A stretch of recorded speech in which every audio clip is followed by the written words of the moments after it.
রাস্তায় যাওয়ার সময় মেয়েটা একা একা বসে রয়েছে। একা একা বসে যাওয়ার পরে আমি যখন রাস্তা দিয়ে যাইতেছি তখন মেয়েটা ডাক দিয়ে বলতেছে, ভাইয়া একটা ফোন দেওয়া যাবে? আমি বলছি, কাকে ফোন দেবেন? বলছে, আমার আম্মুকে ফোন দেবো। আমি ফোন দিব, এত রাত্রে বসে রয়েছে, কোনো খারাপ নিতে হইতে হবে। বাট আমি ফোনটা দিচ্ছি, ওর আম্মুর সাথে কথা বলছে, আমি রাস্তায় কারা হয়েছি। বাতাসের কারণে ওর কথা আমি বুঝতে পারিনি। মানে লাম্বার টাম্বার কথাটা তো 2 মিনিট উপরে কথা কইছে, কথা কওয়ার উপরে লাম্বার টাম্বার ব্ল্যাক লিস্টে বানাইছে, তারপরে ডিলিট করে দিছে। তারপরে আমি চলে গেছি বাসায় গিয়ে, বাসায় যাইনি আমি, মহাখালী বাস স্ট্যান্ড ফোন গেছি। ওর আম্মু ফোন দিছে, বলতেছে, তার আম্মু বলতেছে যে, বাবা তুমি কেডা? আমি বলছি, আমি নুমান। একটু আগে দেখে মেয়ে ফোন দিছিল, সে কোথায় আছে?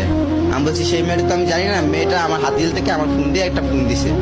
বাদে বলতেছে, মেয়েটার মা বলতেছে যে, ওই মেয়েটা যেখানে আছে তুমি যায় ওরে ধরো, ও সুইসাইড করবো। আমি বলছি, কি বলতেছেন? বাবা তুমি দূরে ফাড়া ধরি, তুমি যাও, যায় দেখো কই আছে। বাদে আমি যখন চিন্তা